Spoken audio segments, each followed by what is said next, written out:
Based on the actual physical nga kuan mo, burot na po. We're spending 60 million budget and then inganani ang results sa kuan. So there's no compromise for the kuan.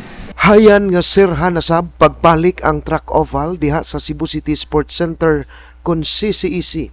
Kini human irekomendar ni Councilor Jerry Guardo kinsa mao'y chairman sa Committee on Infrastructure sa konseho nga nagkinahanglan ng ilisan sa labing dali nga panahon ang rubber niini.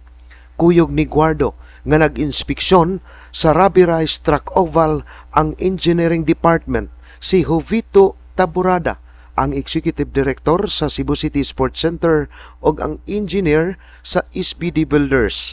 Personal nilang nakita nga adunay porsyon sa oval kilid sa Abiliana Central School ang namurot na samtang nangapakpak ug nangaukab na ang rubber atubangan sa grandstand. Tungod niini gikinahanglan ang dinalian nga pag-ili sa rubber aron di na musamot kadako ang problema. Ug mingon siya nga because there were areas nga giagian sa mga sakyanan, but I remember og dunay giagian ato diri ra man nandapita nga portion nakabantay mo ang diri lang until dito. In fact there were covers of mga plywood pa, not just to protect ang rubber.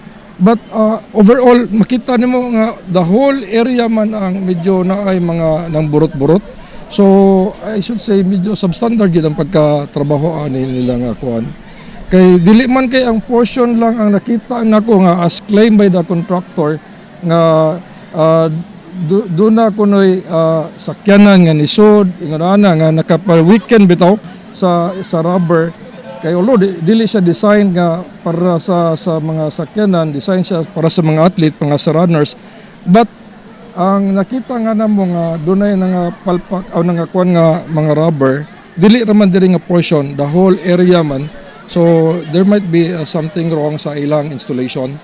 Karong si manahagi katakda sugda na sa kontraktor ang repair apan hugtanon nga pabantayan sa engineering department ang pagtrabaho niini nga mulanat og 3 ka semana samtang usa ka buwan alang sa curing period.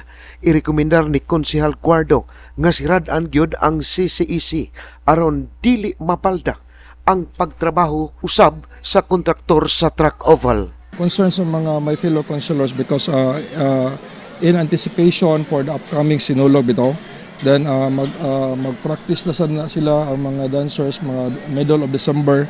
So karon November na gud ta no nya mag-install would take installation would take mga 2 weeks to 3 weeks, nya curing would be 1 month.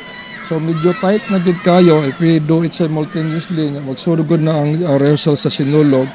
But we will recommend to the sa organizing kuan diri sa Sinulog nga they can install ahead of time ang ilang kuan while nagtrabaho sa ang contractor sa rubber nagtangtang.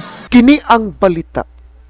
Ray Pasaporte, Cebu City News.